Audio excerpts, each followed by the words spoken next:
Ano to? Parang ako na mag-aanbot. Hindi. Diyos ko, sanayan. Ang bilis okay. na. Tatanggalin. Okay. Joke lang dito yan. Okay, Justin Lim. Do you find me hot or attractive?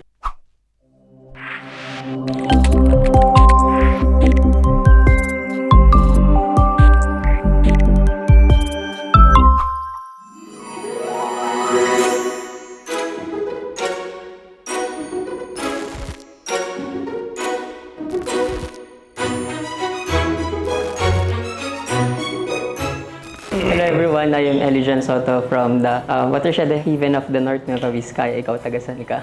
Hi guys, I'm Justin Lim. I'm an actor and content creator. Taga Timog ako. QC. In 3 words, describe your sex life now. Hot, healthy, and safe. Yes! Handa! Handa siya! I dare you to text your ex and say I still love you. Oh my God, sige, papapad na ako. Parang ako na nag-decide no kung drink or strip, pero syempre shirt. Ano to? Parang ako na mag-aanbot. Hindi. Wala kayo, sige. Diba? Diyos ko, sanayan. Ang bilis okay. na. Tatanggalin. Okay.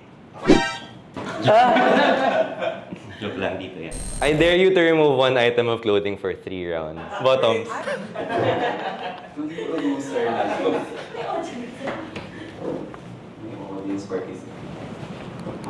Yan, okay na. What makes you give up sa relationship? Yung magpapag-give up sa akin sa relationship, yung totoo is kung sinubukan mo na lahat, hindi talaga Ala, gumagana. same. Kasi ano naman eh, Okay. dapat talaga compromise yung relationship eh, sa communication yun. Pero kung ginawa nyo na lahat, di pa rin umubra. Ba't nyo pa bibigyan ng effort, diba? Tama. I dare you to let me scroll and read out loud your recent messages on IG and Messenger. Alam, baka mahuli ako. Inom na lang. Sabi na eh. Ayaw ma-expose. Baka ma-cancel.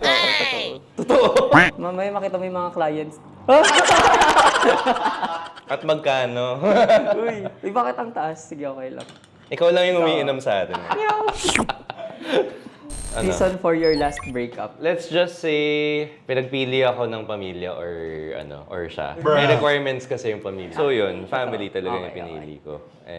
Ganun talaga yung naging reason ng breakup. Pero yung malala, dahil nag-break up kami the day before Christmas mismo. So alam mo yung parang malamig yung Pasko kung malamig. Tapos yung sound trip mo yung last Christmas. Ano yung- I give you my heart by the very first day. Ah. I gave you Alam, ba't kumanta? Lasing na ako. Dapat nasa tono. Isa pa. Sige, ikaw na. At this point in your life, masaya ka ba genuinely? At Legit. bakit? Ayokong i-pressure yung sarili ko kung bakit di ko pa na-achieve yung mga bagay-bagay. So, chill lang ako. This point, okay naman ako sa mga blessings na natatanggap ko. Okay, sige, hindi. Masaya ako sa buhay ko, promise. What makes you emotional? What makes me emotional? Hindi kasi ako emotional na tao. As in, binuli kasi ako ng high school, so parang I really had to fight emotions na hindi ako mapapa-apekto, ganun. Pero ngayon na pumasok kasi ako sa acting, parang it's really an awakening na finding my humanity again, na paano ba maging emotional. So I guess what makes me emotional, family stuff, na kung nakikita ko na napaka-tight sila, Close kayo na family mo. may issues, pero getting better na rin naman. Pero yun nga, parang kung nakita ko na full support all throughout, and I guess like there's that sense of being part of something na alam mong okay ka, 100%. Dumbest thing you said to your partner during sex? I love you? Bakit? Wala, sabi ng tropa ko, bakit ka nag-I love you habang sex? Sabi ko, Girl, normal. normal, di ba? Normal yan. Tapos parang Totoo? hindi pa dapat mag-I love you kapag nagsa-sex. Or baka weird dahil hindi pa naman kami nung ano. Ang bilis Yun ba? Di ba, ginudge nyo na ako Okay. lahat. Hindi ko na inulit yun after Oo. Totoo naman. Okay, biggest turn off sa kadate. I guess kung walang effort sa conversation. As in, Totoo, yung walang ambag. oo, as in, kaya ko magbuhat ng conversation, pero effort ka naman kahit papano. Hindi lang ako yung magtatanong sa'yo, di ba? Bagay na pinagsisihan mong gawin because of love. Wala, kasi lahat... Never ka naging tanga? Naging tanga, pero parang after ng heartbreak and all, naka-move on ka, natatawanan mo na lang yung mga pinagagawa mo eh. Sige, yung mga pinagtatawanan mo na lang, nakatangahan. Like, tinago ko sa tropa ko na may jowa ko, tapos saka na lang ako nagsabi nung... Trigger warning. Trigger warning, ganun. Tapos, ayun, parang tinatawanan ko na lang siya kasi ang OA ko pala that time, na akala ko guguho na yung mundo, siya na yung buhay ko. Tapos ngayon, makikita ko na lang siya, okay, Diyos ko, Ellie dyan, bakit ka nagpaano? So, ganun.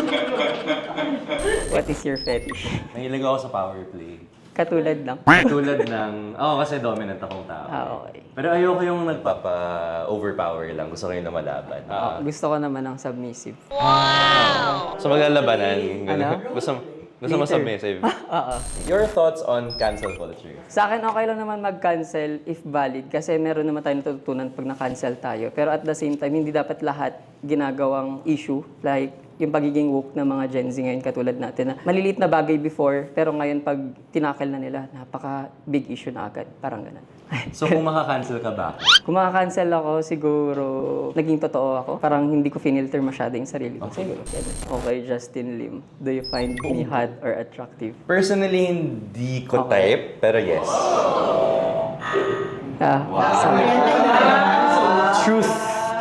Truthfulness. Hindi naman kita masisis. Sige na. What is your biggest pet peeve? Ayoko yung mga mababagal magsalita. As in, alam ko na yung sasabihin mo, tapos hindi ka pa tapos, tapos ang tagal mo magsalita. Also, yung mga mabagal maglakad. Alam mo kung makitid lang yung daan, tapos hindi nila alam yung surroundings nila na nakakaharang na sila. Lalo na kung grupo sila, tapos horizontal pa yung lakad nila. Yung tipong hindi mo alam kung paano ka sisingit, sobrang ayoko. What is your biggest heartbeat? Heartbreak. Diyos ko, ilang years ago pa yan. Oo nga, ba't puro love? Mag-shot na ata ako. On a scale of 1 to 10, gano'ng kalala yung heartbeat na to? To the point na ano. Okay. Agad na. So, shot mo na yan. Uy, grabing shot po na pag ako. Uy, ang taas. Sa bahay, Shot hindi ko po tayo. magagawa yun. Scenario. Kunwari ako yung ex mo. What would you wanna say to me right now? Sige. Ikaw yung first ko. So, ang dami kong natutunan sa'yo. Promise, ang dami kong natutunan sa'yo. You taught me na ano yung isang healthy relationship. Salamat sa pagiging sobrang patient sa akin and napaka-understanding sa situation natin na hindi talaga kaya. And alam ko na medyo shitty ako nung huli. Super shitty ako nung huli. Pero after a few years, nag-meet naman tayo and okay naman. So, thank you for that. And just like you told me na ako yung benchmark mo sa mga relationship pagkatapos natin, ikaw din yung naging benchmark. Well, Parang sa'yo naka-target lahat ng cards eh. Worst date you've ever been on? worst date. Share details. Kailan, when, at sino?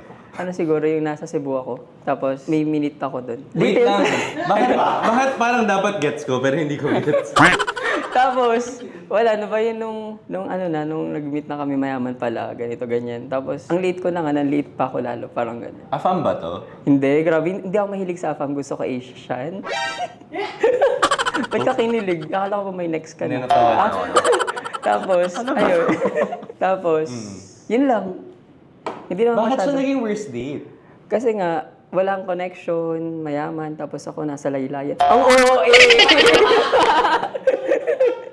Okay, hindi ko na. Basta alam mo yun, pag first meet pa lang naman sa isang tao, makikita mo na kapag may Mafe-feel naman content. ako hindi Oo. kayo... Tapos yung intention niya kasi hindi pure, parang katawan ko lang yun. Uy! What are you looking for sa romantic partner? Mahilig ako sa independent. Mahilig ako sa malakas yung personality. Dapat napapantayan ako. And, gusto ko athletic, merong sport, at gusto ko artistic in the sense na kaya namin manood ng play or musical, tapos meron talagang siyang opinion doon. Okay. Kaya niya mag-analyze ng film kasama ko kasi mahilig ako mag-analyze. And I guess like emotionally smart, as in the sense na kayang himayin yung mga kailangan kong, alam mo, medyo complex kasi akong mag-isip eh. So kung nag-vomit ako ng emotion sa'yo, dapat medyo kaya mong sabayan. On a scale of 1 to 10, 10 being the highest, what is the chance of us having a relationship after this interaction? Siguro nasa 5. Tapos yung the rest of the 5, kaya natin yung destiny yung... Involve yung destiny. Oh, sige. Oh. Oh, truth. Describe your first sexual experience. Let's just say place niya, pero pagkapasok sa condo, parang nandun yung ate niya sa sala. Tapos parang, I look at it now and parang, oo, bakit? Bakit dun? Tapos alam mo yung, hindi pa siya kama, as in mattress lang siya sa hig. Tapos pawisan yung ex. Tapos dapat walang sigawan kasi nasa labas nga yung ate, di ba? So, Oh, okay. Tapos medyo Gets kadiri ako. pa yung... Thoughts on friends with benefits? Okay lang sa friends with benefits. Siguro nung natry na namin ng friend ko, tapos ini-stop na namin kasi hindi pala kami compatible. Pero kapag iisipin ko, okay lang sa akin na ituloy-tuloy. Kasi at least alam ko yung status niya, alam ko status ko. So name a local celebrity or influencer that give you an ick. Oh, syempre. Saan yan? TikTok, Facebook, celebrity. Namimili ako kung sino yung sasabihin ko.